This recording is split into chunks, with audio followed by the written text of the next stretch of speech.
antes de yo proponerles cómo vamos a trabajar. Si les parece, podemos ir arrancando. Perfecto. Algunas cuestiones vinculadas especialmente a los instrumentos de evaluación y de los formularios sobre los textos. Han habido algunas dificultades en las cuales son 4 preguntas de los formularios de Google. Les otorgaron 0 puntos en aquellos casos en los cuales les haya faltado o sobrado alguna de las respuestas que fueron consideradas como correctas. Como este es un proceso en el cual nos estamos adaptando ustedes como estudiantes y nosotros como profes, lo que vamos a hacer con el Juanjo va a ser revisar cada uno de esos formularios y otorgar los puntos correspondientes a cada una de las respuestas correctas de esas 4 consignas que han sido las problemáticas.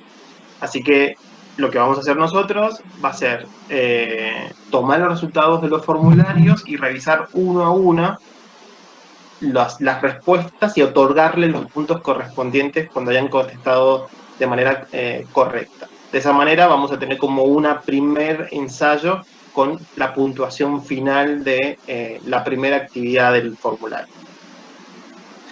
Entiendo que en estos días se los vamos a subir al campus con la nota definitiva. Acá sí me parece importante que podamos charlarlo, incluso me gustaría escucharlos a ustedes. Este año el programa de ideas políticas y sociales americanas ha sido hiper adaptado.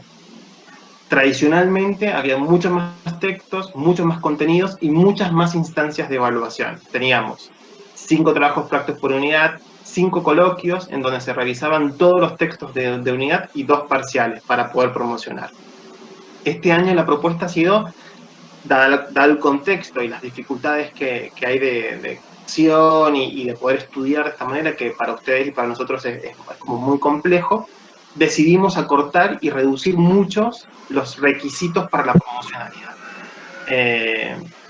Dentro de esos requisitos para la promocionalidad, estas actividades que son 10, las buscamos más que sean más como instrumento de evaluación, que los acompañen ustedes a leer los textos. Que tengamos la posibilidad de ustedes contestar y leer el texto en los formularios y nosotros en la instancia del martes charlar sobre aquellos puntos que hayan considerado que pueden ser difíciles, complejos, o que no lograron comprender, o porque efectivamente hace falta una explicación que medie entre el texto, el contenido y nosotros, y nosotras, digamos. Así que les pido que en este momento que intentemos adaptarnos de mejor manera a la situación y que claramente van a haber cuestiones que no pueden funcionar, como el caso de ayer con el formulario y la puntuación 0, pero lo vamos a ir adaptando y la idea en general, nosotros trazamos una estrategia pensando en ustedes como estudiantes, así que todo aquello que quieran mencionar, decir, consultar, comentar, adelante, porque justamente estamos en una etapa y en un momento y un proceso en el cual debemos adaptarnos y la idea es que podamos consensuar las estrategias para continuar. La idea de volver a corregir y otorgar de nuevo los puntos a los formularios es la idea que se nos ocurrió con el Juanjo para saldar esta situación del primer formulario, digamos, que no se va a volver a repetir en los próximos, ¿sí? Pero no pierdan nunca de vista que la instancia más estructural y más importante para la promoción de la materia o para tener la regularidad son los 2 parciales. En general, los parciales, en realidad, siempre en esta materia, desde que yo la cursé, o sea, hace 1000 años atrás, hasta ahora que estoy conformando el cuerpo de profes de la materia, siempre todas las respuestas en trabajos prácticos y en parciales eran preguntas de desarrollo.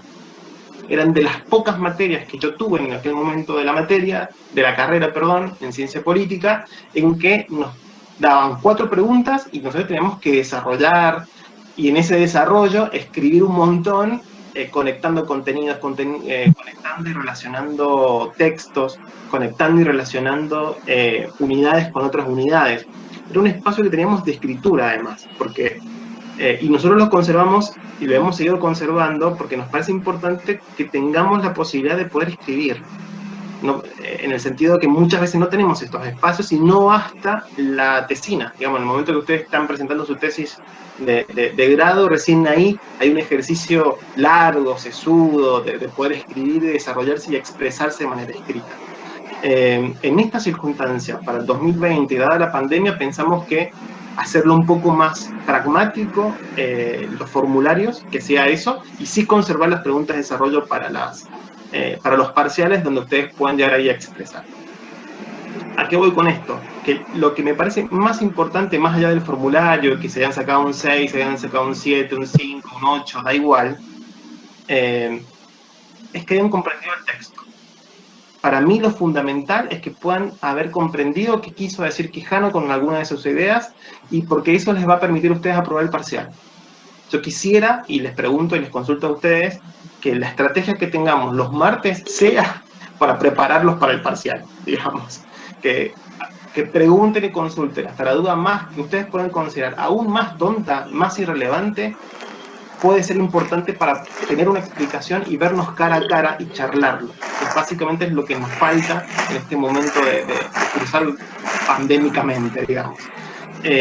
Así que yo mi propuesta para estos martes es que revisemos el texto, revisemos los formularios, aclaremos los contenidos de la unidad vinculados a esos temas, así están listos y listas para avanzar sobre el siguiente texto y sobre los siguientes puntos de la unidad, que es de la semana que viene y va a estar vinculado con, que es de esta semana, perdón, con las independencias y especialmente con la independencia y la revolución haitiana.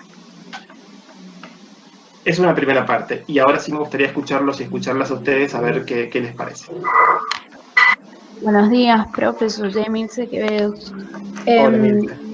Lo que a mí el texto de Quijano me pareció un poco complejo como una primera lectura que después, desarrollándola un poco más, logré casarlo.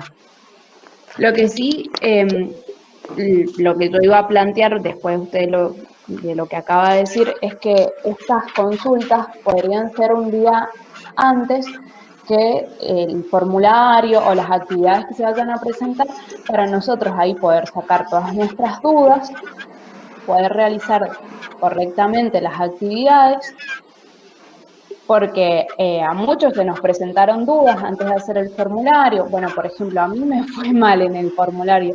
No sé si fue por esto que dice que no he podido tener unas buenas correcciones. Entonces, para mí debería ser de esa forma. No sé qué piensan los demás, que estaría bueno tener un día previo a las actividades estas clases de consulta y ver lo que vamos a hacer en la actividad y bueno, tratar el otro tema siguiente, o bueno, no sé, eso ir viéndolo en el camino. Buenísimo, Emilce. No sé si alguien tiene algo vinculado a esto para decir.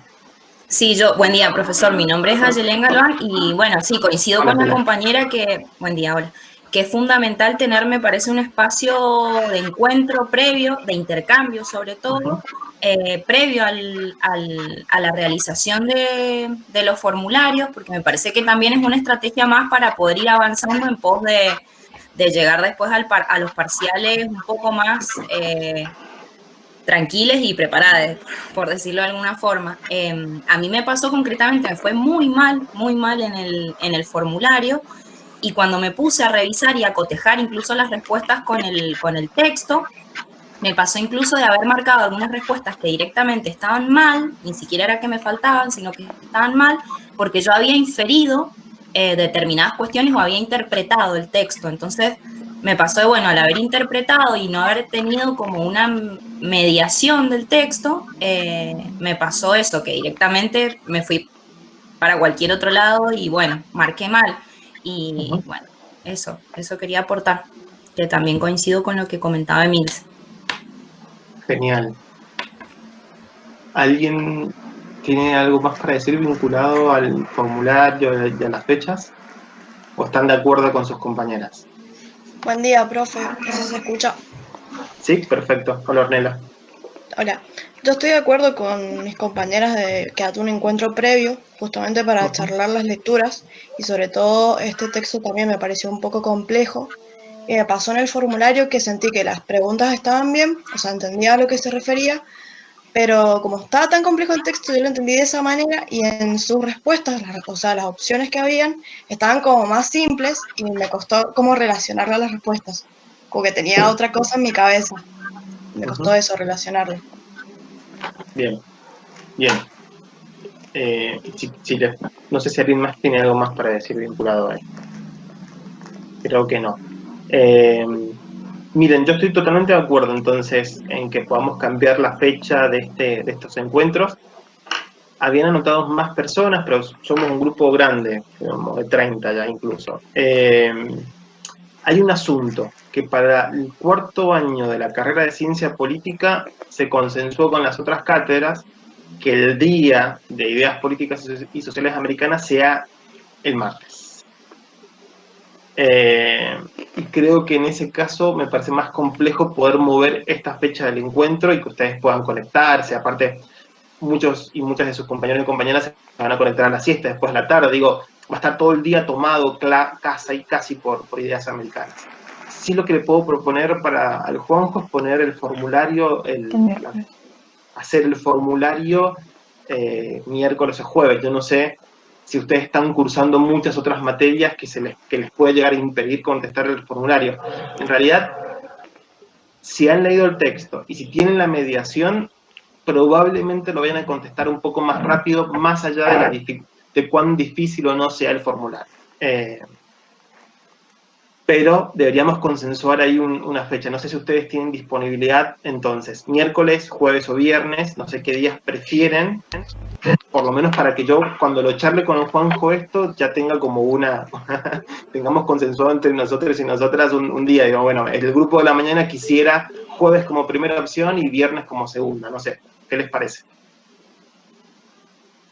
Sí, me parece bien esto de que dejemos fijado el día martes como clase de consulta para ver el texto o ver otros textos de las siguientes actividades y ver si el día miércoles o jueves que se suba el formulario, dependiendo de, bueno, de lo que digan los demás compañeros.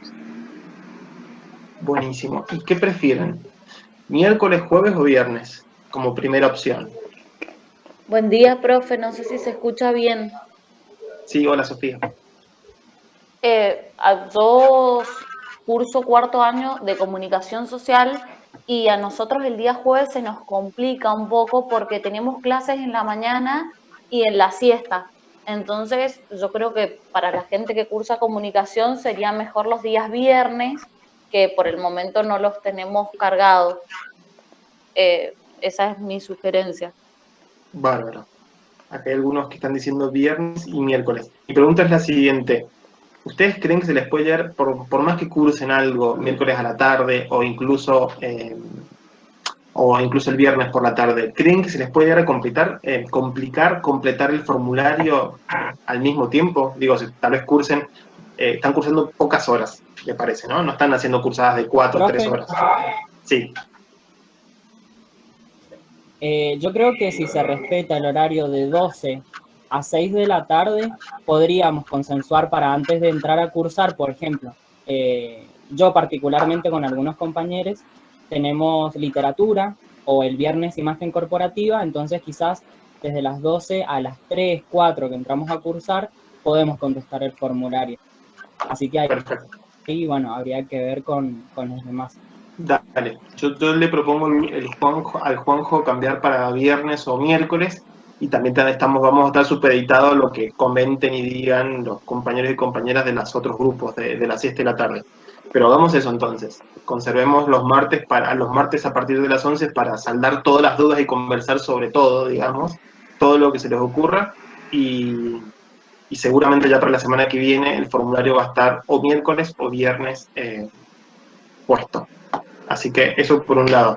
No sé si todos y todas escucharon mi comentario del principio, y lo repito brevemente, solamente vinculado al formulario número 1 sobre el texto de Quijano, vamos a revisar formulario por formulario, respuestas por respuestas, y vamos a asignar los puntos de manera artesanal, nosotros aquellos y aquellas quienes hayan contestado bien y les haya faltado una opción o hayan marcado una de más, ¿sí? Esa sería como la estrategia, y en los próximos días le vamos a subir al campus virtual las notas definitivas.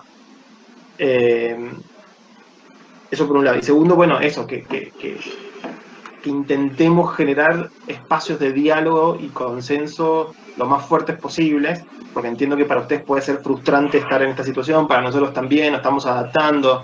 Digo, estamos todos en una situación en la que necesitamos cierta certidumbre y tener tranquilidad, y la única forma en la cual podamos llegar a generar algún grado de tranquilidad y consenso entre nosotros y ustedes es charlándolo. Digo, que los comenten, que nos manden un correo, que si les parece algo, les parece lo otro, no van a molestar, no va a haber ningún inconveniente. Y algo que no se dijo la semana pasada, que aparte de esta instancia de los martes, que es justamente la ideada para que podamos vernos las caras y ustedes puedan charlar y conversar, es que si tienen dudas sobre un texto, sobre un párrafo del texto, no lo entienden, escríbanos por correo, mándenos un comentario mándenos por un comentario por el campus o a nuestros correos, por donde sea. Nosotros lo vamos a contestar y vamos a intentar generar alguna respuesta, incluso si la pregunta es individual, generar una respuesta colectiva, digo, para que todos y todas sus compañeros, si tienen alguna duda parecida, puedan saltarla también. Así que recuérdenlo eso, y si tienen alguna duda, por favor, coméntenosla.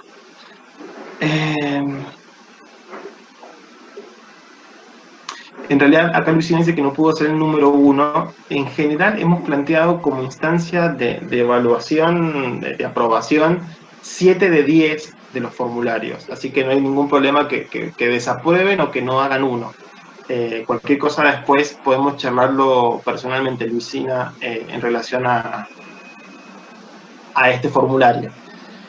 Bien, no sé si tienen dudas con respecto a esto, podemos pasar al texto de Quijano, que sí, claro, es un texto un poco complejo, porque además no tienen razón ustedes que no han tenido como el contexto de producción más allá de los videos. No sé si pudieron ver los videos. ¿Todos y todas pudieron verlos? Sí. Bien, y quisiera Sí. que me comenten 2 segunditos, ¿qué les pareció? Si fueron muy cortos, si fueron muy largos, si fueron claros, si hace falta mediar más, porque es difícil grabar un video y no verles las caras a ustedes. Yo cuando estoy en el aula, voy viendo las caras y paro y pregunto y vuelvo atrás, y digo, hay todas unas circunstancias que se dan en el aula porque básicamente hay una conexión entre nosotros y nosotras, que haciendo un video claramente no se puede hacer. Así que no sé qué les pareció y si hay algo para mejorar o si fueron claros, eso sería fundamental que por favor nos los digan. Hola, profe, no sé si me escuchas. Sí, Carla. A mí me pareció que era una herramienta positiva para entender el texto, e inclusive está buena la metodología de hablar digamos, en esta instancia, digamos, de manera sincrónica, el texto, pero como dicen mis compañeros, es bueno hacerlo como una instancia previa a hacer el formulario, para entender, digamos, de manera mejor el texto. Pero está bueno tener una instancia en decir, bueno, esta semana sí o sí tenemos que trabajar con estos textos, entenderlos y venir con las preguntas a la clase, digamos. Perfecto, buenísimo. Pero los videos me parecieron que resumían, y yo los vi antes de empezar a leer el texto, entonces fue como una orientación para poder entenderlo mejor. Ok, buenísimo. Bien, si no hay consulta, pregunta o comentarios sobre los videos, yo los invito a que vayamos directamente sobre Quijano, así saldamos cuentas sobre Don Quijano y el formulario y las cuestiones que en realidad me parece que son las importantes, que ustedes puedan tomar apuntes y puedan que sean como pilares en sus cuadernos para el parcial principalmente. El texto Quijano, comparto con usted que es un texto complejo. y tiene varios niveles y dimensiones de complejidad, porque son ideas que probablemente sean nuevas para la mayoría. Por más que hayan cursado epistemología y por más que tengan ahí alguna base de algún texto anterior, comparto con ustedes que no es un texto sencillo.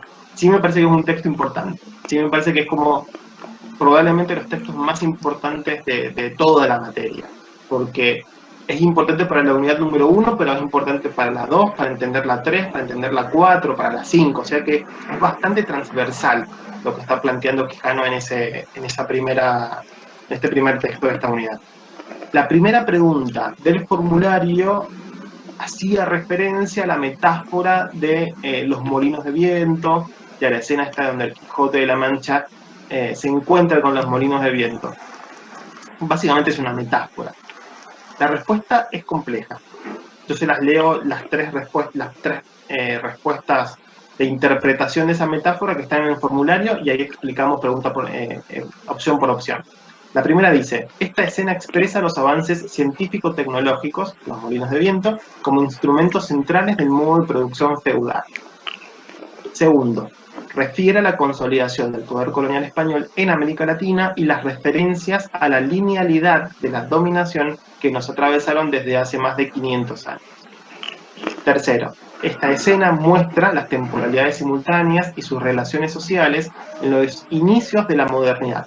Las visiones caballerescas de lo señorial y feudal, aún existentes, conviven junto al impulso de un incipiente capitalismo mercantil. Un montón de cosas en esa metáfora. Primero Quijano está discutiendo, está criticando aquella idea de la historia en la cual el tiempo es lineal. Esa adopción de ese pensamiento europeo, eurocéntrico incluso, en el cual la historia está dividida en etapas, una etapa sobrepasa la otra, y no hay espacio para interpretar absolutamente nada fuera de esa linealidad de la historia. Muy hegeliano. Está luchando contra Hegel, contra Spinoza, está luchando contra la filosofía europea, que incluso es buena parte de la formación, por lo menos de los politólogos y politólogas, viene de esa tradición, digamos. Leemos filosofía política clásica, medieval, europea, o sea, son todos autores y autoras que manejan ese paradigma o ese epistema en términos de Foucault, si se quiere. Están parados en esa cosmovisión. Quijano va en contra de eso. ¿Por qué? Porque él observa que en América Latina lo que sucede es bien diferente. Pero no solamente diferente porque sea distinto, sino diferente porque es diverso. Y eso grábenselo y márquenlo. Es un continente, América, como concepto, no solamente como territorio, como fronteras, como acumulación de países, sino como concepto. Pensar la americanidad, pensar la latinoamericanidad implica para Quijano advertir las diversidades existentes dentro de nuestros territorios. ¿Sí? Por lo tanto, él advierte que este texto es un texto un poco más reciente, pero él viene escribiendo de la década de los 80 incluso sobre esto. O sea, no es un tema y un debate contemporáneo actual, sino que ya tiene 30 años, 40 años de discusión. Él advierte que para la América Latina de los 80 y los 90 no hubo algo así como la implementación en cajita de un capitalismo a América Latina a partir de la conquista y la colonización de América. ¿Hubo conquista y colonización de América? Claro que sí. Pero lo que produjo eso en el territorio americano no fue la implementación directa de las relaciones y las formas de producción capitalistas a nuestro territorio. Cuando se insertaron algunas de esas prácticas y esas relaciones de producción capitalistas, lo que sucedió fue la emergencia de diversas cuestiones. ¿Por qué? Porque se implementaron a través de un proceso muy fuerte de explotación de los cuerpos, de las sexualidades, del territorio, de los bienes comunes de la naturaleza, de los recursos naturales me refiero.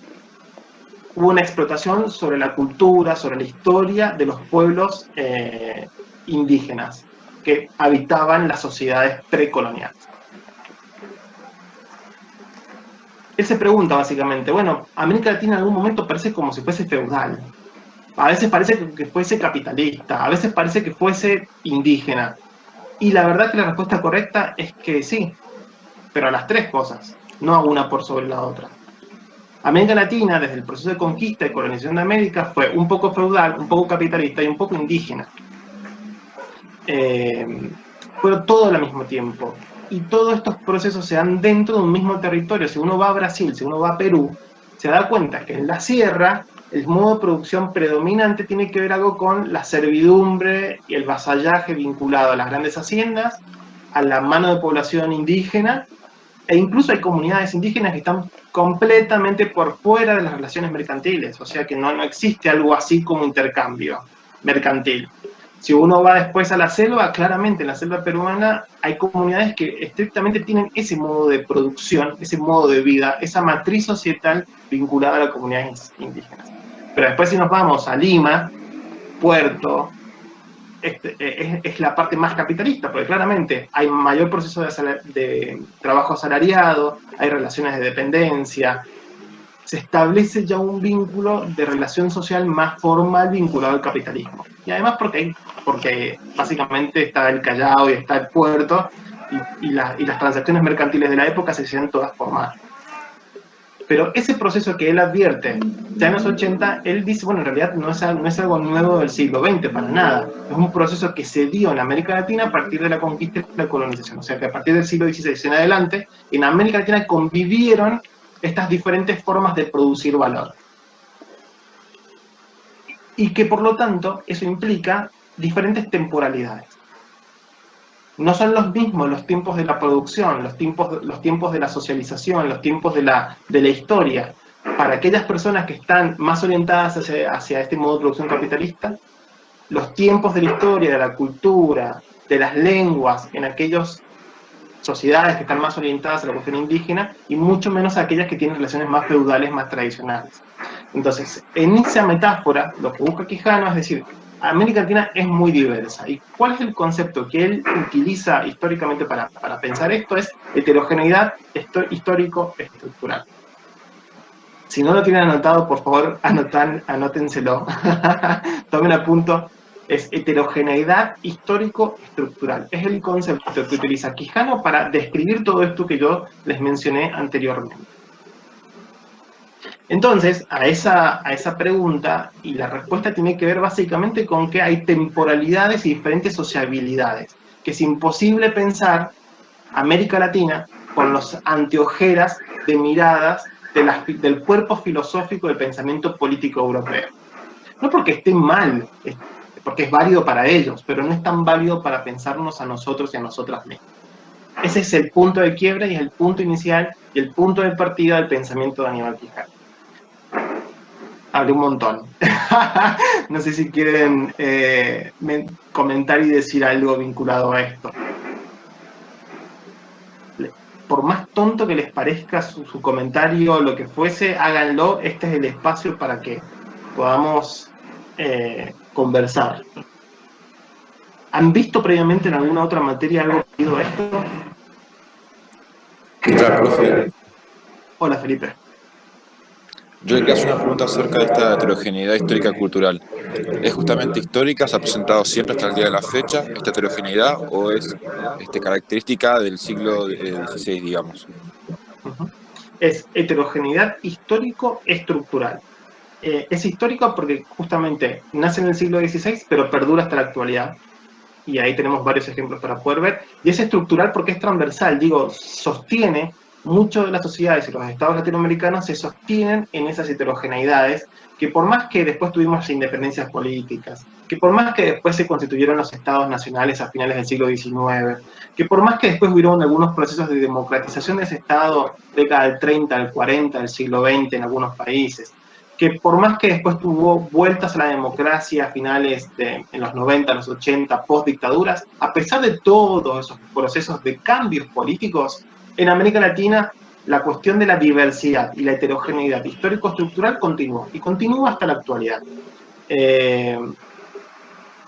Podemos encontrar un montón de ejemplos. No sé si ustedes han tenido tal vez la posibilidad de hacer algunos viajes por América Latina o incluso dentro de Argentina, se van a dar cuenta que los tiempos y las formas de pensar de las poblaciones que viven en el norte, que con las viven en el sur, las que viven en Misiones, con las de Buenos Aires, con nosotros mismos acá en Mendoza, son bastante diferentes. Y eso, que Argentina, como Estado, barra mucho comentario negativo, Estado-nación, para mí no, pero podemos charlarlo, es como tal vez no sé, de América Latina es considerado como el más europeizado, si se quiere, el más blanqueado, si se quiere. Para mí son todas mentiras estas, pero bueno, digo, a simple vista podemos llegar a advertir eso como en los sentidos comunes y en las representaciones de la sociedad. Pero bueno, si vamos a Chile, si vamos a Perú, si vamos a Bolivia, si vamos a Brasil, si vamos a México, a Guatemala, si vamos a Cuba, esto es hiper diverso. Es imposible caracterizar a una sociedad latinoamericana con una o dos, tres características. Por eso es necesario conocer bastante de historia latinoamericana para poder repensar estos procesos que en definitiva nosotros nos los dan casi en una cajita. Esta es la definición de una sociedad, esta es la definición de Estado, esta es la definición de Estado-nación, esta es la democracia, esta es la república. Digo, sí, está genial, hay que conocerlo, incluso para todo eso hay que conocerlo mucho y en profundidad para poder criticarlo. Pero el pensamiento latinoamericano y mucho de lo que vemos nosotros en esta materia tiene que ver básicamente con deconstruir esas miradas sobre conceptos, sobre procesos históricos que en general vienen enlatados. Y Quijano es uno de los principales pensadores latinoamericanos, murió hace unos años, que nos permitió advertir todas estas complejidades, todas estas diversidades. ¿Sí? Profe, usted después de eso que dijo, también citó a Quijano como diciendo que es difícil pensar América Latina desde un pensamiento europeizante. Pero yo pienso también en las diversidades que, por ejemplo, tenía España, con los reinos de Castilla, Aragón, Países Vascos, Cataluña, moros, judíos. ¿Por qué ellos no podían trasladar ese pensamiento que también era diverso hacia América Latina? Porque, y ahí vamos con Quijano de nuevo, hay una cuestión que tiene que ver con las prácticas de dominación. Digo, si pensamos en prácticas de dominación, para América Latina estamos pensando en colonialismo. La forma en la cual se dominó los pueblos latinoamericanos, el territorio latinoamericano, fue muy diferente a las guerras entre naciones en países actualmente europeos. No hubo la misma práctica de explotación y dominación. Sí hubo guerras, incluso la composición actual de los estados europeos fue hiperconflictiva. Italia fue uno de los últimos países en constituirse como Estado-nación porque fue casi imposible reconstruir una idea nacional frente a las diferentes lenguas y territorios y diferentes grupos étnicos. La diferencia principal es que con la conquista y la colonización, América Latina y las poblaciones americanas fueron consideradas como minorías susceptibles de ser conquistadas. ¿A través de qué? A través de la violencia. No hubo un proceso en el cual se generaban disputas comerciales, mercantiles, políticas, sociales, culturales. No, para nada, no hubo ninguna de esas instancias. Hubo resistencia a la dominación. Esa es básicamente la gran diferencia. Y ahora, si quieren, podemos hacer sobre alguna de las otras preguntas vinculadas justamente a esto. Quijano lo que introduce como original dentro del pensamiento latinoamericano es que este proceso de dominación se justificó. Se justificó a través de la categoría de raza. Que en general, no sé si ustedes lo han visto esta categoría en alguna otra materia, pero bueno, ahí la Sofi seguro que sí, pero porque viene de sociología latinoamericana, pero no sé si el resto habrá visto, pero en general se tiene una idea de raza, incluso en las discusiones, cuando vamos a la verdulería y charlamos con nuestra familia, tenemos una idea de raza simplemente vinculada al color de piel, porque es más negro, porque es más blanco, porque es más amarillo, porque tiene los ojos así, porque tiene la nariz así, porque tiene las orejas grandes, tiene las orejas chicas. Digo, hay toda una caracterización fenotípica, o sea, de la apariencia del color de piel vinculada a la raza. Bueno, Quijano no está haciendo referencia a nada de esto cuando está hablando del concepto de raza. Antes de decir yo qué es la idea de raza, ¿alguna se anima a decir qué cree que es la raza para Quijano? ¿Alguna o algún valiente? Anímense, que no hay respuestas correctas, hay preguntas incorrectas nada más. No hay respuestas incorrectas y preguntas incorrectas. ¿Alguna idea acerca de la idea de raza o cuál es la idea que ustedes tienen vinculada a la raza? Che, ¿leyeron el texto de Quijano para contestar el formulario? Tal vez les fue mal porque no lo leyeron. Buen día, profe, soy Paloma. Hola, Paloma. Para mí, lo que yo entendí como de lo que es raza, hablaba de que era la primera como categoría fundamental de la modernidad. Entonces, lo que yo entendí que era como una justificación de la dominación de acuerdo en cómo estructuraban de acuerdo al color de piel. Entonces, a partir de ese color de piel, se estructura la dominación en cuanto a dominado y dominante. Y cómo a su vez también después se va a utilizar como justificación de la explotación social del trabajo. Hay algo previo a esa clasificación social que a partir de la idea de raza como nuevo patrón de dominación mundial, no solo de América de Nación, mundial, la categoría de raza se resignificó. Pero se resignificó simplemente para hacer una primera operación analítica básica. Definir lo europeo como el sujeto universal y el resto como otros. Digo, esa es la primera articulación analítica que se hace en esos procesos de conquista y colonización, y que es nuevo y es original a partir de la conquista y la colonización en América Latina, porque antes existía el colonialismo, claro, existía la raza como otra noción, claro que sí, había dominación, también, lo hubo, siglos previos, un montón. Lo nuevo es que a partir de la conquista y la colonización de América, se instauró a nivel mundial este nuevo patrón de dominación, este nuevo patrón de poder, que definió un sujeto universal y otros. Todo lo que queda por fuera de ese sujeto universal era un otro. Y si eras un otro, era factible de ser conquistado, colonizado y dominado. Esa es como la primera operación. Y luego, como dice Paloma, justamente, para el caso de América Latina, sociedades completamente racializadas, porque eran culturalmente, históricamente, tenían diferentes lenguas, más allá de diferente color de piel, digo, tenían diferentes tradiciones, todo lo que era extraño al sujeto universal europeo, y claramente era factible de ser dominado a través de la violencia, porque no entendían, porque no comprendían. Y ahí hay una discusión bien interesante que tal vez ustedes la conozcan por si han cursado historia argentina o si se los han mencionado en la cátedra de historia que hayan cursado. Una discusión bien interesante con bulas papales entre el poder de la Iglesia y el poder de la corona española y portuguesa para el caso de Brasil. Una discusión acerca de la Iglesia estaba viendo básicamente que estaban avasallando, explotando y matando las poblaciones y los pueblos indígenas en América Latina. Lo que decía, bueno, en realidad esta población debería ser cristiana, es posible evangelizarla. Entonces había toda una discusión acerca si los indígenas tenían almas o los negros tenían almas. Eso es re importante. ¿Por qué? Porque le dio un estatus a los pueblos indígenas por sobre las poblaciones negras esclavizadas traídas a través del comercio transatlántico. Porque los indígenas, a través de estas bulas papales y a través de los consensos entre la corona y el papado, consideraban a los indígenas factibles de ser evangelizados porque tenían alma, no eran animales, tenían alma, y si tienen alma, esa alma debe ser salvada.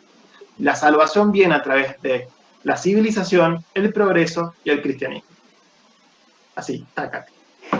En cambio, las poblaciones negras fueron consideradas sin alma y por lo tanto no tenían alma y por lo tanto se pueden ejercer todo tipo de explotación hasta la más inhumana posible. Digo, ese ejercicio primero de clasificación social y en relación a lo que mencionaba recién Paloma, claro, permitió hacer una clasificación social de la sociedad colonial. Esa sociedad colonial se transformó en una sociedad estamental. Yo no sé si ustedes se acuerdan de la primaria, pero tal vez yo soy muy viejo.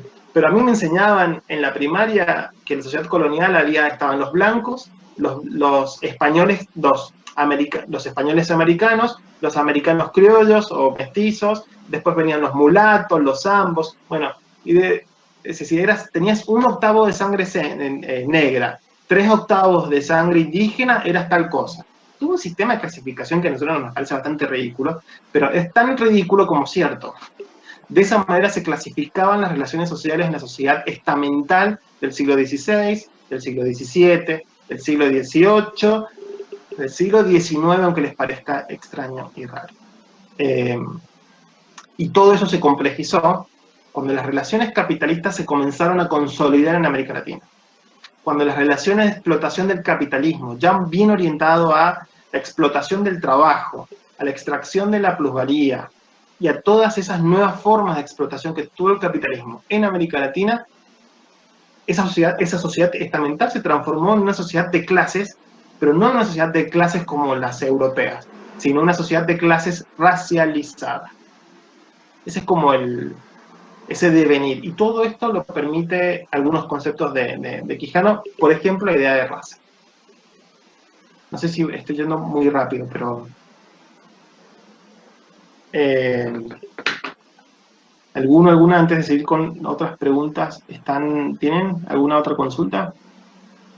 Profe, tengo una Sí. consulta. Sí. ¿Por qué las poblaciones negras eran concebidas como que no tenían almas y podían ser explotadas, y los pueblos originarios en América sí? Uh-huh. Hay varias respuestas ahí. Y voy a hacer, no es la respuesta más cínica, pero sí me parece la más práctica. Las poblaciones negras llegaron a América Latina porque hacía falta mano de obra barata. Hacía falta mano de obra para el trabajo extensivo en las grandes plantaciones, especialmente del Caribe, de Centroamérica y luego de Brasil, de Venezuela y Colombia. Hacía falta mano de obra, y hacían falta cuerpos muy resistentes para soportar largas jornadas de trabajo, con poca alimentación, incluso la vida útil de estas poblaciones negras era de pocos años. Se morían y compraban otros. Esa relación del capitalismo con la esclavitud hizo que era imposible pensar que estas personas eran posibles ser evangelizadas. Era imposible. Y además, porque en esa variopinta variedad de colores, eran negros. Los indígenas, su color de piel eran diferentes al europeo, pero más diferente y más oscuro que los indígenas eran los negros y las negras. Entonces, eso permite, básicamente las relaciones sociales vinculadas a la explotación del trabajo, del capitalismo, hizo que las poblaciones negras no fueran factibles de ser evangelizadas. ¿Por qué? Porque no les convenía. No les convenía. Llegó un punto en que básicamente se utilizó mano de obra indígena para llevar adelante los procesos de conquista y colonización. Cuando los conquistadores se dieron cuenta que no era suficiente y que no soportaban, fueron a comprar poblaciones negras a diferentes regiones de África y hacer ese comercio esclavo transatlántico. Si pagaban dinero por esos cuerpos y por claramente esas almas no eran salvables, eran forma de trabajo, nada más, no era otra cosa más que esa. Eso por un lado. No sé si contesté la respuesta, pero... Sí, profe, gracias. Bárbaro. Profesor, yo quería hacer una consulta. ¿Eso también puede explicar un poco la convivencia a veces que hay entre, bueno, el catolicismo, el cristianismo y los ritos, digamos, más originarios? No sé si fui clara. Sí, porque sí, porque incluso lo que buscó con el proceso de evangelización, y primero los jesuitas, después los franciscanos, hay toda una historia de la iglesia en América Latina re interesante, fue hacer como una equivalencia de las tradiciones, los ritos, la cultura indígena y cambiarlas por referencias, símbolos y signos cristianos. Entonces, por ejemplo, en donde antes tenían centros en donde hacían asambleas y prácticas religiosas a los pueblos indígenas, la iglesia construyó iglesias, infraestructura, iglesia, campana, todo, altar. Fue un proceso muy importante de evangelización. Y tal vez, mirándolo desde el siglo XXI y con la secularización, comillas varias, de la laicidad de las sociedades contemporáneas, es muy difícil comprender el rol de la Iglesia Católica en esos siglos. Pero era tan importante como la corona. tan importante como la corona. Y se encontraron un territorio enorme y que fue ampliamente evangelizado. Si uno va a muchos territorios y a muchos países de América Latina, muchas ciudades, todos giran en función de los ritos religiosos. La estructuración de la sociedad, de la ciudad, tiene que ver con la Iglesia Católica, pero porque fueron siglos y siglos y siglos de procesos de evangelización. Por eso digo, a veces le podemos quitar valor a la práctica política de la Iglesia como institución. No me estoy refiriendo para nada a la cuestión religiosa ni dogmática, digo, no me estoy refiriendo a eso, me estoy refiriendo a la Iglesia Católica como institución política. Pero fueron siglos y siglos de compartir con las coronas españolas y portuguesas procesos de evangelización. Y fueron actores políticos fundamentales. Yo no creo que se pueda comprender las independencias políticas del siglo XIX en América Latina sin comprender el rol de la Iglesia en esos procesos de independencia. En general, tenemos la mirada a San Martín, Bolívar, tenemos toda esta genial y fueron fundamentales. Pero si no comprendemos qué rol tuvo la Iglesia Católica en esos procesos, estamos componiendo poco de esas independencias políticas. Pero bueno, eso va a ser parte de la próxima charla, consulta, foro que tengamos el martes de la semana del próximo. Bien, sigamos. Otra de las preguntas decía, la llegada de europeos a América dio inicio al proceso de globalización centrado en un nuevo patrón de poder cuyos componentes centrales son 1. Colonialismo y colonialidad de poder, 2. Eurocentrismo, capitalismo y colonialidad de poder, 3. Modernidad, avances científicos tecnológicos, expansión del feudalismo. Bueno, acá hay varios conceptos que me parece que son importantes y que ustedes puedan rescatar para el parcial. Primero, la diferencia entre colonialismo y colonialidad, o colonialidad del poder. ¿Alguna se anima a esbozar de qué va estas diferencias? Aunque sea intuitivas, aunque sea algo que les parezca.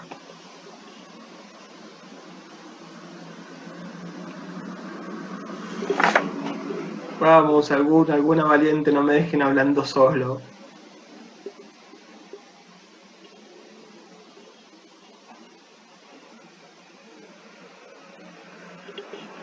¿Saben lo que es el colonialismo así como concepto? ¿Diferente de lo de colonialidad? ¿O sí? Profe, ¿puedo decir que el colonialismo tenga más que ver con cuestiones objetivas como una dominación política y económica y cultural, y la colonialidad como más como una dominación subjetiva de símbolos, y no sé si va por ese lado, digamos, la diferencia? Sí, esencialmente es eso. Cuando hacemos referencia a colonialismo, hacemos referencia a la dominación y explotación concreta, específica, a través de instituciones jurídicas, políticas, culturales, en el territorio. Incluso con la llegada de ejércitos para controlar esa dominación. Eso es dominación colonialista, cuando una potencia extranjera domina el territorio y la sociedad de otro país, de otra región. Y como decía recién Felipe, la cuestión de la colonialidad es más profundo que el colonialismo, porque podríamos llegar a pensar que el colonialismo en América Latina se acabó en el siglo XVIII, XIX, digamos, ahí, primeras décadas del siglo XIX. Podemos llegar a ese consenso que puede ser destruido rápidamente, pero podemos llegar a tener consenso que el colonialismo terminó en esas primeras décadas del siglo XIX con las independencias políticas de buena parte del territorio latinoamericano. Y si lo planteamos así, lo explicamos un poco, sí, está bien. Lo que plantea Quijano es que a pesar de que esa ruptura con los pactos coloniales, de esa ruptura con las españolas, el proceso de dominación colonial continuó en América Latina. Y continuó a través de una manera simbólica, subjetiva, de construcción de sentidos, de construcción de saberes, de construcción histórica de saberes. Esa colonialidad, para Quijano, perduró durante todo el siglo XIX, durante todo el siglo XX, yo me animo a decir hasta el 2020 incluso. Porque son las formas en las cuales conocemos, transitamos el mundo. Esas formas que conocemos y transitamos el mundo son fuertemente vinculadas a la colonialidad del poder. Y creo que no sé si lo mencioné yo en el video que hice sobre esto, que lo subí al campus, pero a ver, si pensamos el siglo XIX en América Latina, tenemos la primera independencia política de revolución, que es la haitiana, que es la que vamos a ver concretamente, un proceso muy interesante. Se declaró la primera república negra del mundo en una guerra que terminó en 1804. Esa fue Haití, la primera independencia política de América Latina, y la última fue la cubana, 1896. Fíjense, son 90 años. Cuando hablamos de las independencias de América Latina, siempre pensamos en 1810, 1816, 1820, 1824, no pensamos más allá de eso. Y la idea es que con esta materia y con el tránsito con los textos, ustedes puedan llegar a pensar que es un proceso de larga duración, que duró todo el siglo XIX. Que un país se haya independizado no quiere decir que toda América Latina se haya independizado. ¿Por qué? Porque América Latina es diversa, es heterogénea, y nosotros tendemos a hacer generalidades a partir de lo que conocemos, básicamente. Entonces, con esas generalidades podemos expandir así hacia toda América Latina. Lo que plantea Quijano, y plantean muchos otros también, es que a pesar de las independencias políticas, las primeras repúblicas latinoamericanas no fueron y no debatieron y no quebraron la colonialidad del poder. Constituyeron sus primeras repúblicas, sus primeros órganos de organización política. Incluso ya hacia finales del siglo XIX comenzamos a observar las primeras constituciones, la primera construcción de aparatos estatales.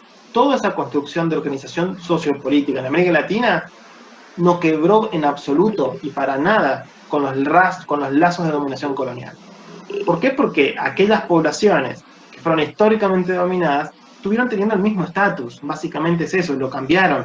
En algunos de los mejores casos fueron asalariados, es decir, en algunos de los mejores casos, algunas familias y comunidades indígenas formaron parte de una hacienda y tuvieron un salario, con suerte, un salario. Pero no más que eso, la dominación sobre el trabajo de estas poblaciones, la dominación sobre sus territorios, la expropiación de sus territorios, incluso a finales del siglo XIX, continuó y se profundizó con la conformación de los estados nacionales. El territorio de los estados nacionales latinoamericanos se constituyó a partir de la expropiación de tierras a pueblos originarios, a pueblos indígenas.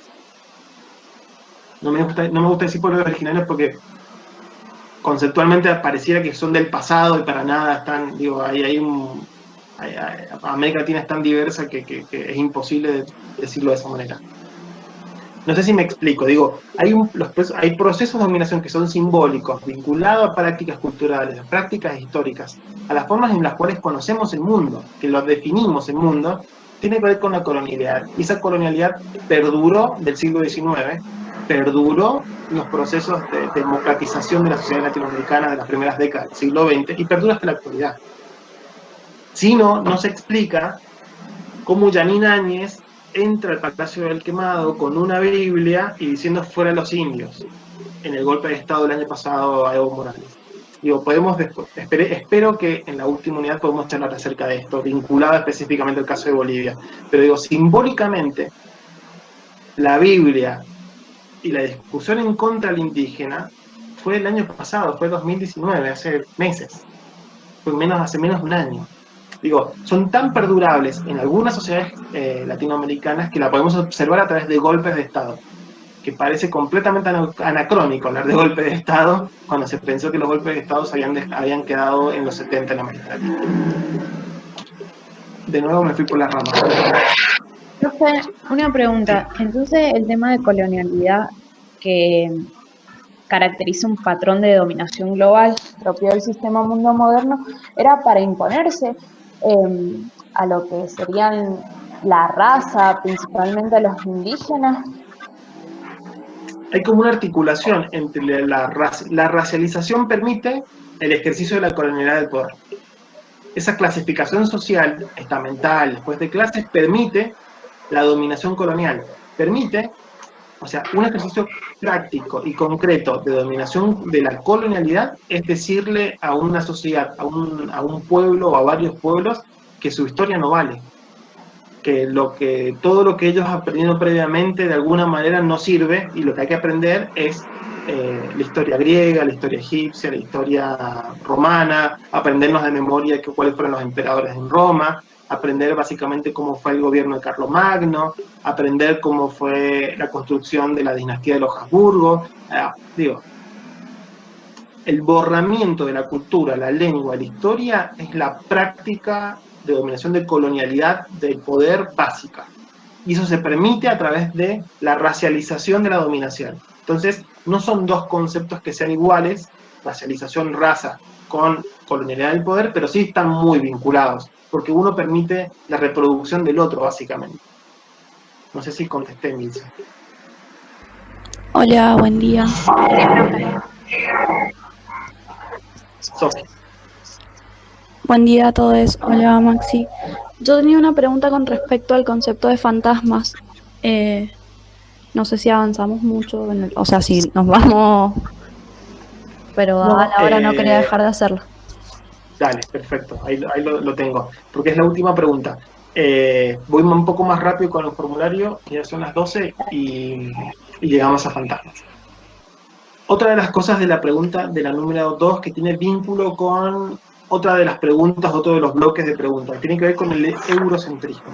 Esto que me parece que es un concepto que ustedes ya manejan, si han cursado toda epistemología, que básicamente es esa explicación a partir de la cual hay un corpus teórico, filosófico, jerarquizado, y que intenta explicar desde Europa todo el mundo.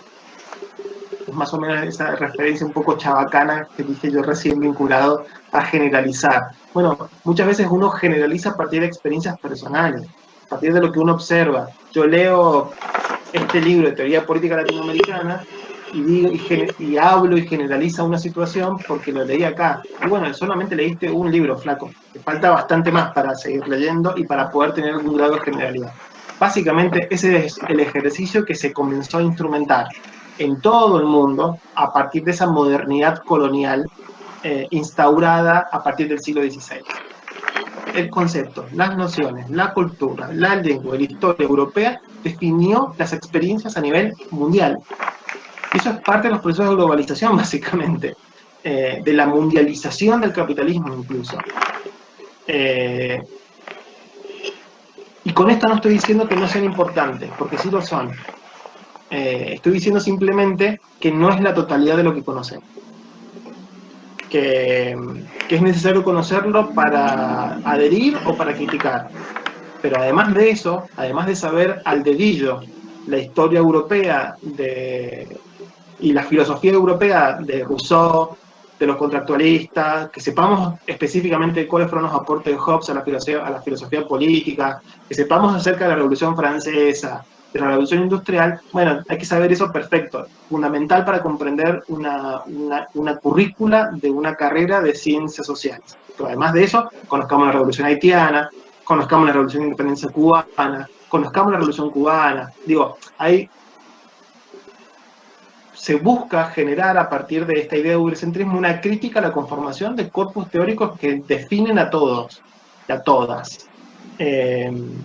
Y buena parte del pensamiento crítico latinoamericano se basa en esta idea de eurocentrismo para decir, bueno, advirtamos ciertos procesos que son propios de América Latina. No se están dando en otros países, no se están dando en otras regiones del mundo. Son propias latinoamericanas, son nuestras.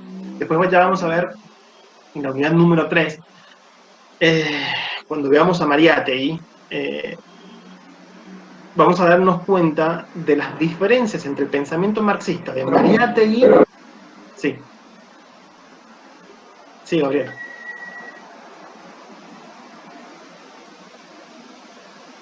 ¿Sí? ¿Estás? No, bueno, no sé si comprendí bien el texto, pero se me viene a la cabeza con todo lo que... Sí.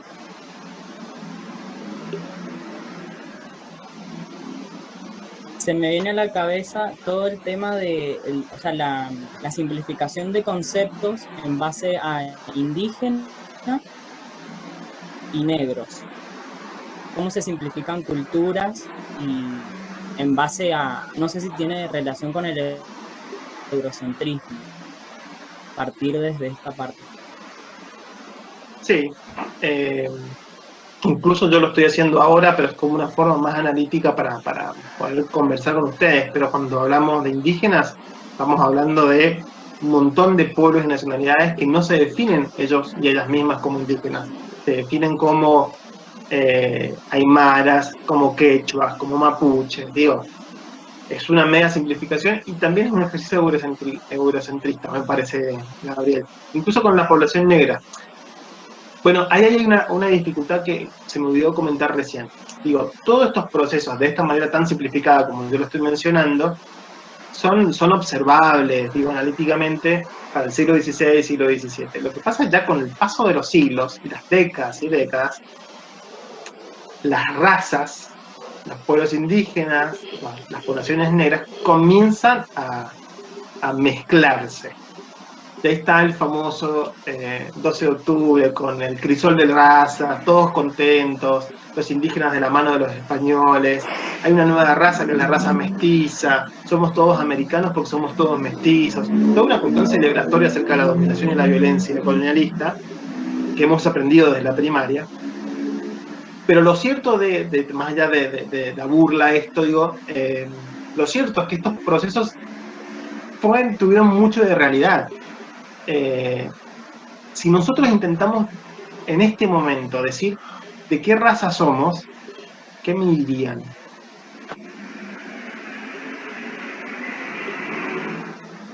¿Qué son? ¿Qué, nos vamos a mirar el color de la piel para decir qué raza somos? Vamos a ver si sabemos inglés para saber si somos qué somos.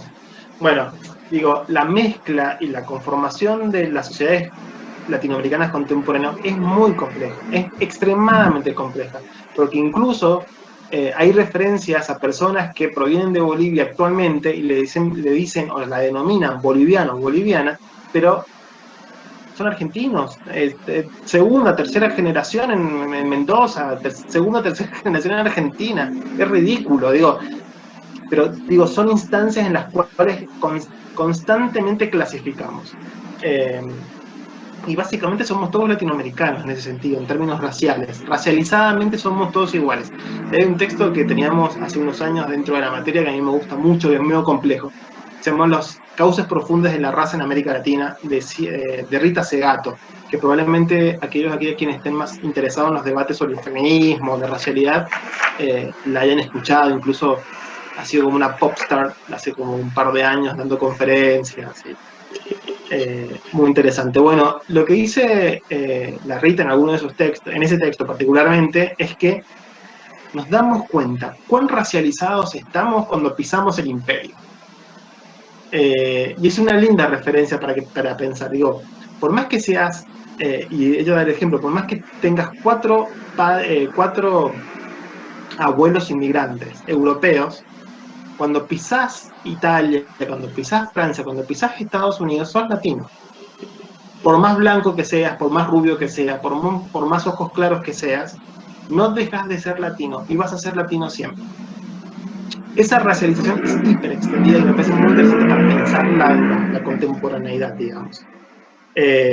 Pero claro que dentro de todas esas matices hay un montón de complejidades y como dice Gabriel, muchas veces tendemos a partir de categorías analíticas a invisibilizar cosas. Y básicamente habría que preguntarles a esas personas cómo se identifican. Que no quiere decir que sea lo cierto, lo verdadero, pero permite hacer más compleja la respuesta. Y no tan sencillas ni tan simples. Bien, sigamos. Bueno, la otra pregunta es, ¿la colonialidad del poder, uno de los elementos constitutivos del nuevo patrón mundial de poder, tuvo su origen en el marco del colonialismo europeo? Sin embargo, constituye una categoría conceptual diferente. Señala las afirmaciones correctas para la idea de colonialidad. Bueno, esta es la primera de los grandes problemas del formulario de ayer, que son las preguntas que tienen varias respuestas positivas, digamos. En esta pregunta número 4, hay 3 correctas.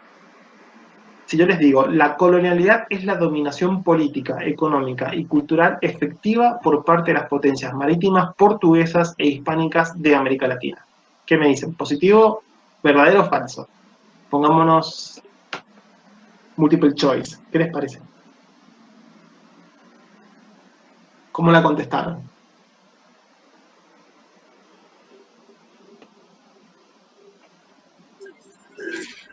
Es la Es la primera. Sí. Esa no la marqué. ¿Por qué? ¿Qué fue lo que te hizo decir, no, esta no, acá no hay un concepto de colonialidad del poder?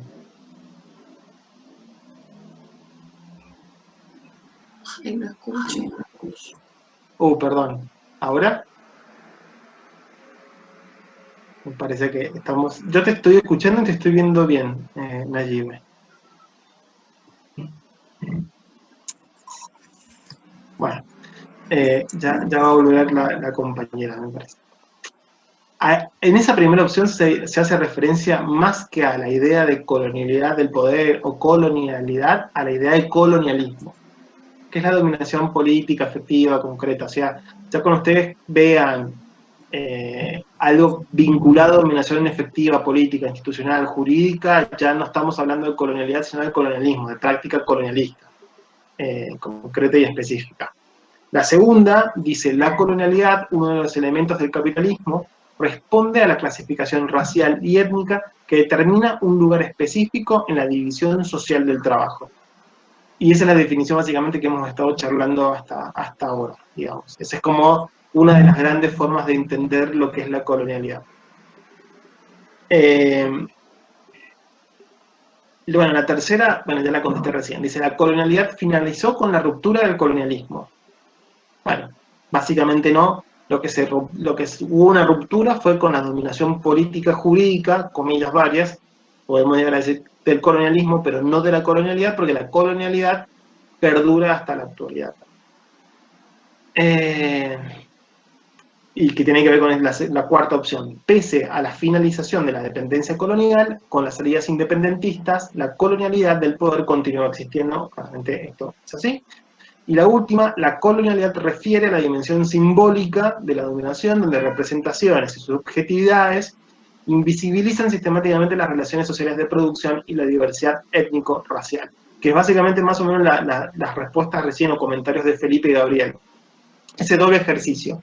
Por un lado, construir nuevas representaciones y subjetividades vinculadas a determinados procesos, y por otra, invisibilizar otras.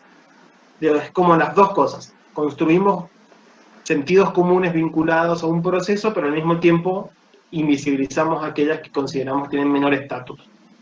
Ese es un ejercicio clásico de colonialidad. La siguiente pregunta refiere a América Latina se constituyó como una entidad histórica del actual sistema mundo, colonial moderno del siguiente mundo. Esta es otra de las preguntas complejas. La primera opción dice, con el borramiento de sus construcciones de identidad y memoria y con la producción de nuevas identidades, básicamente es lo que acabo de decir. La segunda, debido a su riqueza mineral y vegetal y a sus sistemas productivos, América Latina se incorpora al sistema mundial moderno como centro. Y ahí, claro, América Latina se inserta dentro del capitalismo de la época como, comillas, productor de materias primas o a partir de la explotación de minerales en ese momento, pero no como centro. O sea, las relaciones eran completamente simétricas. Incluso los centros de ese sistema mundial moderno, en términos más de Wallerstein, fueron cambiando, fueron girando, de Sevilla a Ámsterdam, fueron girando, pero siempre en el centro, siempre en Europa, nunca fuera de Europa. Por eso América Latina se constituyó básicamente como periferia del capitalismo global a partir del siglo XVI en adelante. Somos periféricos en ese sentido. Sí, aparte, profe, disculpe. Ay, perdón. Podríamos decir que no fue una incorporación amistosa, sino fue una incorporación a la fuerza, digamos. totalmente forzada. Lo que hace más complejo esa incorporación al capitalismo, incluso desde el siglo XVI y siglo XVII en adelante, es que esa relación verticalista no es tan así. No es que, ay, los europeos son todos malos, vienen a conquistar, a los pobres americanos somos todos buenos, está todo bien. No, en realidad el proceso de conquista y colonización fue eso. Pero luego, la conformación de la sociedad colonial a partir del siglo XVII, del siglo XVIII, tuvo la participación de muchos criollos. Digo, sin aquellos criollos, descendientes de españoles, blanqueados, si se quiere, de criollos en el sentido de mestizos que tienen la posibilidad de ir a una universidad, de formarse, de alfabetizarse, de comenzar a tener sus comercios, de comenzar a exportar, sin la venia de toda esa población, de ese sector de la población latinoamericana, que es latinoamericana, pero que son considerados como los españoles americanos, o como los criollos, o los mestizos, no hubiese sido posible ningún tipo de dominación. Digo, no es simplemente que los de afuera son re malos y nosotros somos re buenos, sino es mucho más complejo que eso.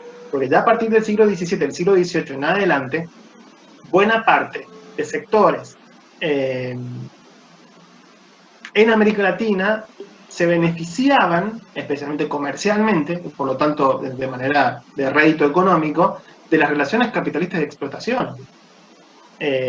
Por eso, una de las discusiones principales para comprender la construcción de los estados latinoamericanos tiene que ver con los derechos portuarios. Si recién dije que no se entienden las independencias latinoamericanas sin la Iglesia, tampoco se entiende las independencias latinoamericanas y la construcción de los estados nacionales en América Latina sin prestar atención a los puertos. Digo, es fundamental el centralismo vinculado a los puertos, donde hay un puerto y una ciudad, y donde hay una ciudad hay una capital de un estado. Y que el resto de las otras provincias se jode. Porque básicamente la plata, los ingresos, están vinculados a las redes del mercantilismo capitalista. Y esa es la inserción de América Latina en ese capitalismo global. Pero hay un ida y vuelta. Digo, no es tan directo, tan verticalista.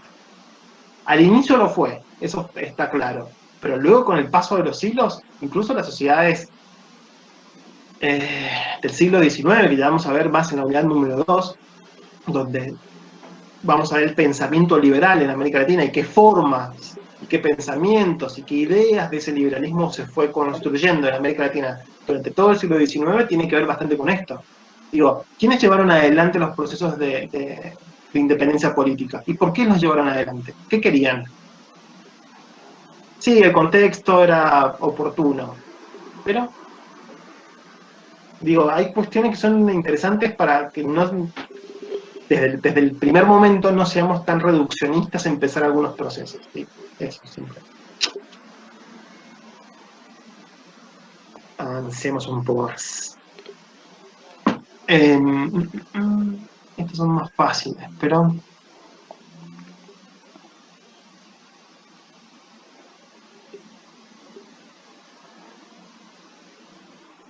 Profe, ahí, sí. antes de ir avanzando, yo en ese punto en el que usted acaba de nombrar la respuesta recién, yo si bien no tengo el formulario a mano, pero hablaba justamente de América Latina como centro. Y lo que dice en el texto de Quijano es que recién hasta el siglo XVIII, que ocurre la Revolución Industrial, América Latina fue como centro en el sentido de la producción de, bueno, los vegetales exóticos y los minerales. Fue como que esta comercialización y este sistema mercantil de Europa dependió de lo que traían de América Latina hasta recién en la Revolución Industrial en el siglo XVIII. Entonces fue como medio capciosa esa pregunta. Yo si bien al final no la marqué, pero como que me quedó eso que dijo Quijano. Yo creo que Felipe, ahí hay como dos cuestiones y dos diferencias. Una cosa es pensar el capitalismo como centros y periferias y decir, bueno, estos países, estas regiones son centros, y estos países y estas regiones son periferias, que en ese sentido va la pregunta y en ese sentido va la respuesta, digo. América Latina nunca fue centro del capitalismo mundial. Pero, y esta es la segunda parte, el capitalismo mundial necesitó y dependió de los recursos naturales y las relaciones mercantiles y comerciales de América Latina. Eso, digo, que América Latina haya sido funcional a la consolidación del capitalismo mundial es lo que la mayor parte del marxismo histórico, de los historiadores marxistas, han elaborado claramente. Porque previamente a esto, digo, antes de estas reflexiones, se pensaba que el capitalismo nació con la revolución industrial. Pero esa consolidación de apropiación originaria de capital tiene el rol de América Latina como fundamental. Pero que América Latina haya ayudado o haya permitido el avance y consolidación del capitalismo colonial no quiere decir que América Latina haya sido un centro. Porque para ser centro, tiene que ser el fuente de dominación, el fuente de construcción simbólica de poder. Y América Latina no lo era completamente dominada. Y si era completamente dominada, era periférica. Ese es más o menos el ejercicio. Y tal vez, incluso si uno puede leer, tal vez alguna frase de Quijano pueda, como decía Felipe, llevar alguna interpretación en ese mismo sentido. Pero si lo pensamos un poco más, tomando un poco más de perspectiva, es interesante lo que dice Quijano y algunos otros, que sin América Latina no se hubiese conformado la modernidad. La modernidad colonial se constituyó a partir del descubrimiento de América Latina. Previamente no había algo así como modernidad colonial. Y ese es el rol que tuvo América Latina para el capitalismo del siglo XVII, siglo XVIII, incluso siglo XIX, pero no como centro. No sé si me expliqué.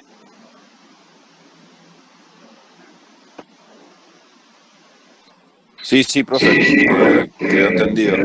Fue simplemente ese error, digamos, no sé si de lectura, pero bueno, sí de comprendimiento, porque cuando el hilo del centro, me acordé que Quijano de alguna manera decía esto de que América Latina fue, no sé si muy importante o fue fundamental, bueno, en esto que dijo usted, de la consolidación del capitalismo, digamos, a nivel mundial, desde la vista europeizante.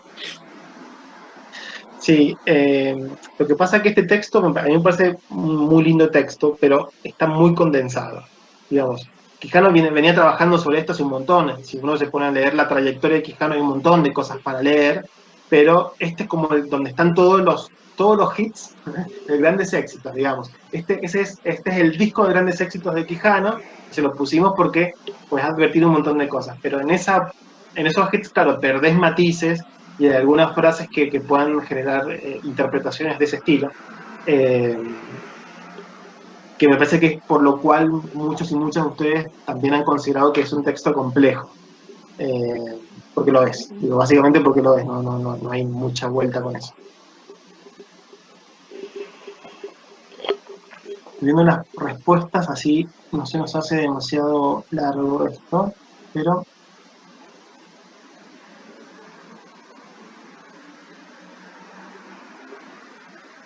esta es la la sexta pregunta, me parece.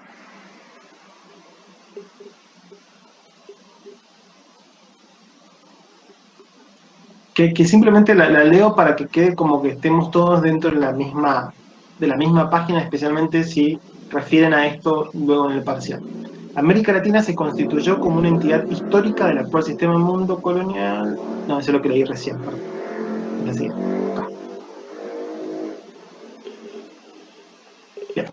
El nuevo patrón de poder, inaugurado con la modernidad y el colonialismo, estuvo fundado en la categoría de raza, que se construyó como un sistema de clasificación social. Marca todas las afirmaciones correctas que corresponden a la categoría de raza. Esta es una de las preguntas que más puntos tiene, es la séptima. Y hay varias respuestas correctas. La primera dice: la raza funciona para establecer y justificar las nuevas relaciones de poder. ¿Verdadero o falso? Griten. Es verdadera, profe. Esa es verdadera, perfecto. La segunda: se utilizó para diferenciar los diversos colores de las pieles de los habitantes originarios. Esa puede ser un poco más compleja. ¿Se utilizó para eso? ¿La raza decía eso? Y sí, porque esa fue la justificación después de la explotación. Claro, la cuestión es que no es solo eso. Es eso más todo lo que hemos venido charlando. Simplemente para que ustedes, estamos repasando para que ustedes lo tengan ahí claro. Sí, como consecuencia incluso, la categoría de raza permitió diferenciar colores de piel. Pero previamente está toda la primera construcción del sujeto universal, del otro, de la dominación, digo, vinculada a esa clasificación social. La tercera, se crea que... Sí. Perdón, esa opción yo no la marqué, pero el cuestionario la marcaba como correcta. Porque es correcta. O sea, no es completa, no, pero es correcta. Claro, yo no la marqué porque a mí el enunciado, digamos, me hacía sonar a que se había creado para eso, para diferenciarlos meramente por el color, y para mí eso fue como dijo la compañera, una estrategia para llegar a no el objetivo en sí. Por eso yo no la marqué, pero bueno, después decía que era correcto. Yo tengo en esta pregunta número 7 y en esa respuesta número 2, le propuse al Juanjo que los que hayan contestado sí está bien y los que hayan contestado verdadero o falso está mal. Digo, para mí las dos cosas están bien. Porque es una respuesta correcta, pero no completa. Pero tu interpretación allí, por ejemplo, es correcta. Si a mí me preguntás vos rápido a mí, ¿la raza en Quijano sirve para clasificación colores de piel? Y te digo, sí, pero un pero grande, que es el pero que he intentado expresar de alguna manera en este rato. Así que quédense tranquilos que en la respuesta 2 de la pregunta número 7, contesten, cualquier cosa que hayan contestado está bien, porque las dos cosas pueden tener como su referencia de acierto. La cuarta de esa dice, la raza fue un patrón de dominación preexistente en América Latina, dada su diversidad que fue aprovechada por los españoles para fundar su dominación colonialista. ¿Qué pusieron en esa? Ahí creo que esa es negativa claramente porque dice preexistente. Y todo lo que estamos hablando hasta acá es que la raza se constituyó a partir de la conquista y la colonización de América, pero no tan solo para América, sino a nivel mundial. Digo, América permitió generar esa idea de raza de clasificación. Claro, es una categoría moderna. Ay, sí, gracias, me encanta eso. Sí, porque previamente se hablaba, está buenísimo, Yelena, lo que mencionas, porque la referencia que nosotros tenemos a la cuestión de modernidad tiene que ver con pensamiento político, filosófico europeo, y no hay nada más moderno como espacio de dominación que la categoría de raza. Por eso dicen que la modernidad nace con América Latina, que previamente no existía tal cosa como eso. Y es moderna, sí, totalmente. Bien, fue una categoría global, es decir, nadie quedaba exento de pertenecer a alguna de las categorías. Eso es más o menos lo que acabo de decir, la respondí yo solo. Pero bueno, eso pero es importante, porque si no se piensa que es un patrón de dominación solamente para América Latina. De europeos en contra, América Latina, o sea, Europa versus América Latina, y no fue para nada así, porque el capitalismo no fue así. El capitalismo fue global desde sus inicios, en mayor extensión en términos de territorio, de expansión de menor o mayor extensión, pero siempre fue global. Y me refiero a global porque cuando ya hay un par de regiones del mundo afectadas por un mismo patrón de dominación vinculada a las relaciones sociales de producción, estamos hablando de un fenómeno global. Algunas regiones quedaron afuera, sí, después fueron como ingresando dentro de estas relaciones, pero fue un patrón global. La raza también modifica las relaciones entre géneros. De esto no hemos hablado demasiado, pero yo mencioné. ¿Qué les parece de eso? Sí, profe. Eso es verdadero porque, por ejemplo, pasaba que una mujer blanca era más poderosa o se consideraba que era más que un hombre negro. Sí. Sí, y además estoy pensando que, y lo menciona acá en el texto, y es algo, lo menciona Quijano en el texto, y que en general es algo que no está tan divulgado, vinculado al proceso de conquista y colonización, incluso de conformación del colonialismo y la colonialidad, que tiene que ver con la dominación sobre el cuerpo de las mujeres. El cuerpo de las mujeres como receptáculo del proceso de dominación por su útero.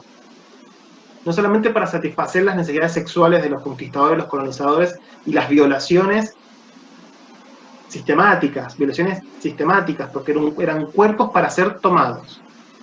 Y esto fue una realidad que se consolidó con el paso de los siglos, no que hubo un proceso como que, bueno, fueron muy salvajes los coloniales, no, para nada, se consolidó incluso a partir de la consolidación de la sociedad colonial, de la sociedad criolla mestiza, los cuerpos de las mujeres como receptáculos de espacios de dominación y violencia, no tan solo para la satisfacción sexual o por lo que fuese, por violaciones sexuales, sino además la utilización de los úteros de las mujeres para crear fuerza de trabajo.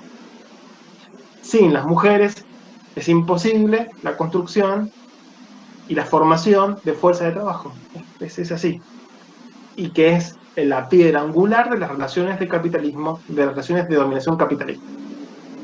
Aquellas quienes les interesa este tema, hay un libro muy interesante que se llama Caribán y la bruja, de Silvia Federici, que explica básicamente cuál fue la posición y el rol de las mujeres dentro de la construcción de las sociedades coloniales y del capitalismo a nivel mundial. Y algo de eso está presente en Quijano también, no con la profundidad que, Silvia Federici es como otra de las pop stars a nivel internacional vinculadas al feminismo, pero no en la profundidad de Federici, pero de alguna manera sugiere algo parecido a Quijano en este texto y en algunos otros también.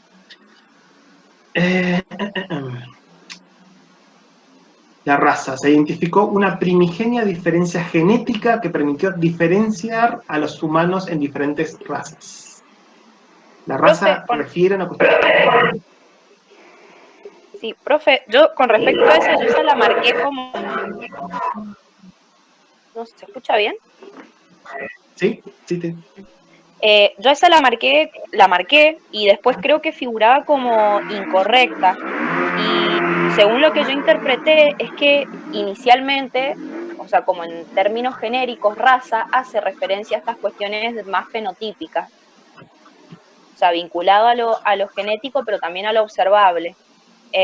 Yo la interpreté de esa forma, y de hecho en el texto a mí me parece que estaba expresado de esa manera, independientemente o quizás a la par de entenderla como categoría que expresa otro tipo de cosas también. Yo creo que es una consecuencia, que la definición de raza como categoría conceptual analítica es todo lo que hemos venido charlando hasta este punto. Como consecuencia, la implementación de esa categoría en América Latina, después podemos ver si hay diferencias genéticas de color fenotípicas o genotípicas, pero no hace la conceptualización. Y en realidad esta pregunta busca definir esta idea de raza en función de lo que hemos charlado hasta acá. ¿Por qué? Porque hay muchas otras corrientes de pensamiento y muchas discusiones vinculadas a esto que buscaron detectar diferencias étnicas y raciales con motivos políticos. La justificación, y digo, esto no es para nada válido, porque no es así. Digo, no se puede identificar genéticamente una raza. No se puede, es casi imposible. Incluso si nosotros mismos hacemos un estudio de estos genéticos que son muy populares en algunos países del mundo, te dice que sos 3/4 haitiano con 0,5% chino, digo, es imposible genéticamente determinar la raza, porque la raza es un concepto social, es un concepto biologicista. Y me refiero que es muy peligroso porque, por ejemplo, muchas de las grandes genocidios del siglo XX se justificaron a través de la identificación genética de razas. Los judíos fueron considerados una raza por parte del nazismo. Pero no solamente los judíos, digo, en el caso del nazismo, pero sino muchos otros casos a nivel mundial, se justificó que genéticamente se podía identificar a una persona y por eso era una raza diferente. Y si habían procesos de genocidio, de matanza y de violencia, claramente era justificable. Por eso nosotros, desde la materia, intentamos alejarnos de las miradas genotípicas y fenotípicas vinculadas a la raza y proponer una idea de raza latinoamericana o problematizarla desde América Latina. No sé si quedó claro. Sí, en realidad yo a lo que me refería era que como la génesis del concepto podía estar más asociada a eso, y yo simplemente lo marqué porque yo interpreté como que sí, claramente la génesis estaba de alguna forma relacionada y que Aníbal Quijano lo que hacía era anclarlo desde otra perspectiva. Por eso directamente fue un error en realidad como de interpretación. Esa era simplemente. No, pero tenés razón en el sentido, Yelén, que hay muchas otras corrientes de pensamiento dentro de las ciencias sociales que debaten y charlan acerca de ver si se puede definir la raza a partir de elementos genéticos. Y no hace falta ser nazi para hacerlo, digo. Yo me fui como el extremo en el ejemplo histórico, pero a nivel teórico hay muchas corrientes del mestizaje genético, bueno, hay un montón de corrientes. Pero no es estrictamente lo que está planteando Quijano en su corpus de pensamiento y en este texto concretamente. La raza determina el lugar y el rol que se ocupa en el sistema del capitalismo colonial, es decir, la división social del trabajo está determinada por la clasificación racial. Creo que de esto hemos hablado bastante, y esto ha sido así y sigue siendo así. Me pongo medio pesado con Segato, pero hay un texto y una investigación de Rita Segato muy interesante que habla del color de las cárceles en América Latina. Y hizo un estudio empírico sobre las cárceles brasileñas y determinó que las cárceles están fuertemente racializadas. La mayor parte de las poblaciones negras son susceptibles de formar parte de población carcelaria. Entonces, claro que la clasificación social del mundo actual tiene que ver con la raza. No son las mismas oportunidades y posibilidades que tiene una persona más blanca que otra menos blanca. Porque desde el trato, desde el primer momento de socialización, eso genera asimetrías y desigualdades. Y eso es algo estructural. Digo, por más deconstruido que podamos llegar a estar, cuestiones observables. Digo, hay un montón de investigaciones sobre esto. Y es bien interesante. Profe, La raza, sí. Una consulta sobre esto. Entonces es como que el concepto de raza, pensándolo desde la actualidad, opera inconscientemente en nuestra comunidad. ¿A eso es lo que se refiere? Totalmente. Por eso yo a veces hablo de raza y de racialización, porque justamente la idea de racialización vincula a lo que acabas de decir, Carla, que se construye esa racialización en las subjetividades, en las representaciones, en las prácticas de las personas contemporáneamente incluso. Digo, estamos atravesados por estos procesos. Tan atravesados que a veces nos comportamos de alguna manera inconscientemente, porque están invisibilizadas. No nos permiten ver asimetrías y desigualdades. No digo que todo, pero digo en general, me parece re interesante. Y justamente la racialización de una sociedad es algo que ha sido visible.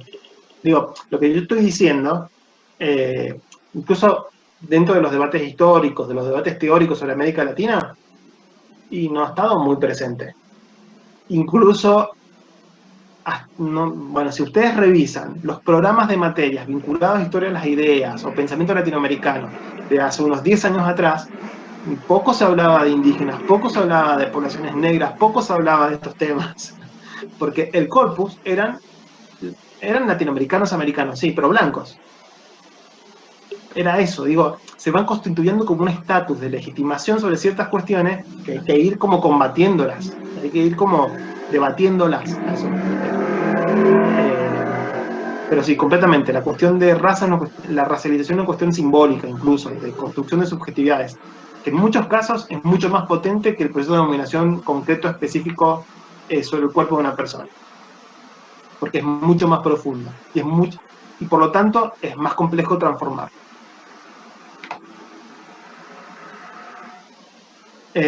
La raza permitió diferenciar quiénes eran más aptos para el ejercicio del poder público y la organización de las sociedades coloniales. Fue la justificación, básicamente, por qué tal y cual persona no podía ostentar un cargo público en la sociedad colonial, en esa sociedad estamental. Básicamente porque no le daba el estatus jurídico, no le daba el color de piel para hacerlo. Incluso sabemos que hay experiencias, por ejemplo, de descendientes de poblaciones indígenas que tenían a su cargo encomiendas. ¿Se acuerdan? Encomiendas, mita y acanonazgos. Bueno, sí, hay algunas excepciones a todo esto, pero la regla en general da que los cargos políticos y jurídicos y eclesiásticos en América Latina eran todo de poblaciones racialmente blanqueadas o blancos. Criollos americanos, españoles americanos, como los que quisiéramos llamar. La mayor parte de los cargos públicos, jurídicos y eclesiásticos eran para ese sector de ese proceso de clasificación social. Y por último... Yo en eso creo que como que me rebusqué mucho y lo entendí como que el poder en realidad nunca estuvo en disputa.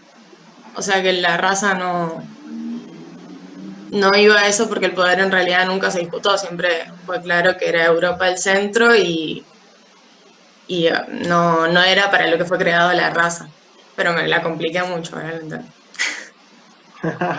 No, bueno, pero puedes tener como una línea interpretativa. No es exactamente lo que va la pregunta ni la respuesta, Nayibe, pero tal vez cuando tengas un espacio para escribir esto en un parcial, por ejemplo, y ahora hago referencia un poco a eso, si desarrollas un poco más esa idea es bien interesante, no es que esté equivocada.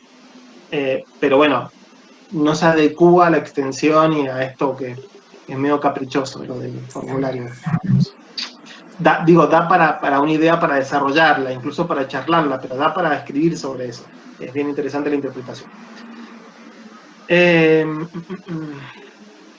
Y la última pregunta es vinculada al eurocentrismo, que creo que hemos charlado acerca de esto. No sé si les queda alguna duda sobre el eurocentrismo y cuál ha sido el rol. El eurocentrismo básicamente refiere a una discusión vinculada incluso a la cuestión epistemológica, a las formas en las cuales conocemos el mundo, más que a la dominación política, a la dominación racial, digo, un elemento más de todo esto, pero se vincula más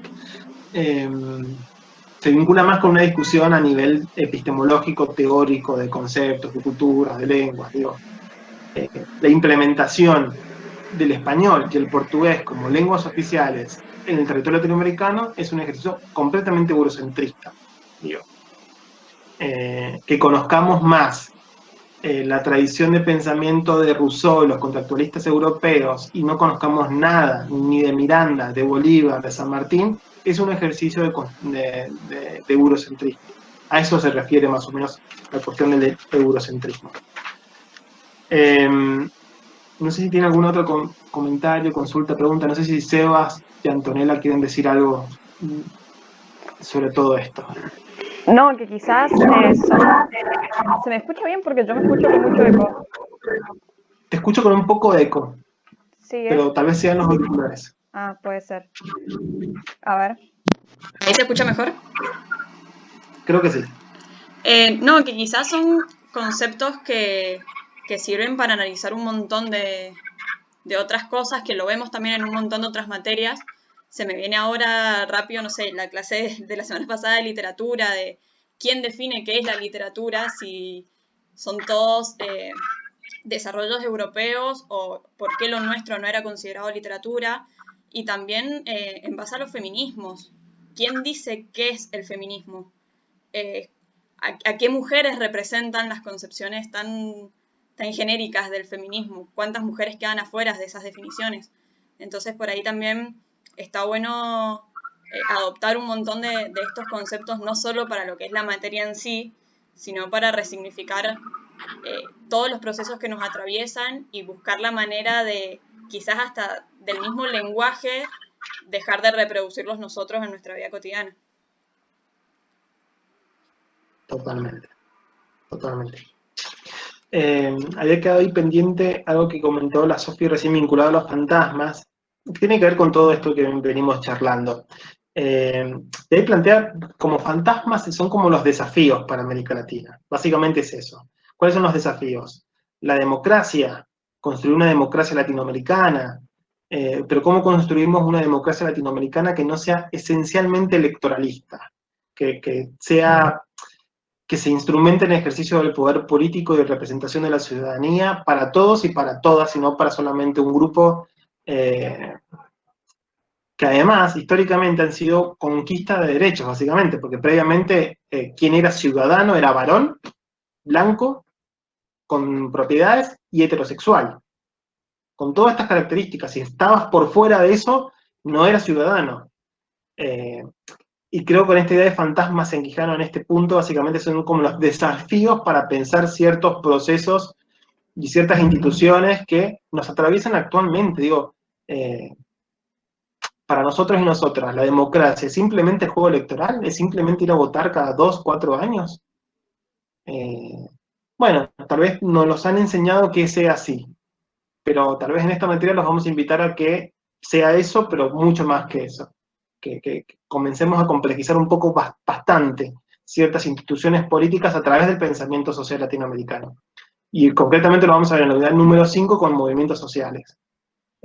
Y cómo de alguna manera los movimientos sociales han debatido históricamente, no recientemente, sino históricamente, conceptos tradicionales vinculados al eurocentrismo y de qué manera nos permiten observar en prácticas concretas formas emancipatorias de construcción de lo social.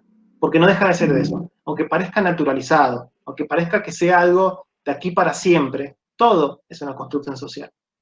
Todo es una construcción social. Y por lo tanto, si una construcción social puede ser transformado, por más que veamos el Estado como monolítico, que veamos la legislatura como monolítica, que veamos la democracia como monolítica, siempre es muy interesante la reflexibilidad crítica que puede tener un cientista social, sea del cuadrante ideológico que sea. Yo no estoy refiriéndome a cada una cuestión ideológica, sino sea el cuadrante ideológico que sea, pero un cientista social debe tener las herramientas para complejizar aquello que consideramos como conceptos universales, como verdades universales, como situaciones y procesos universales.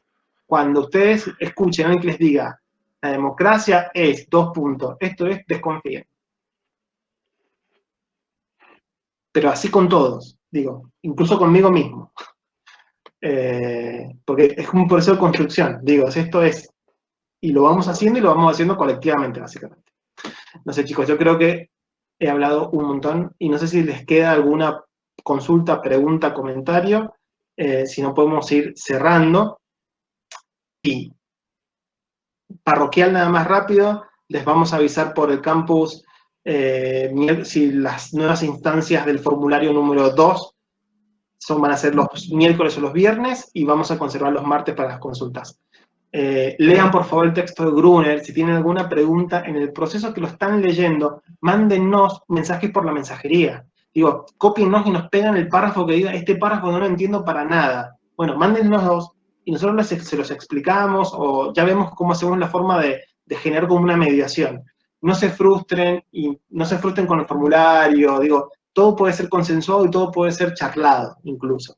Así que si tienen dudas, comentarios, por favor, la forma es comunicándonos y charlando entre nosotros para resolver los problemas. No sé si no tienen más nada para decir, les digo, los suelto y los libero y nos vemos de nuevo el martes que viene. Perfecto, gracias. Chao, profesor. Chau, Chao, profe, gracias. Profe, que ande bien.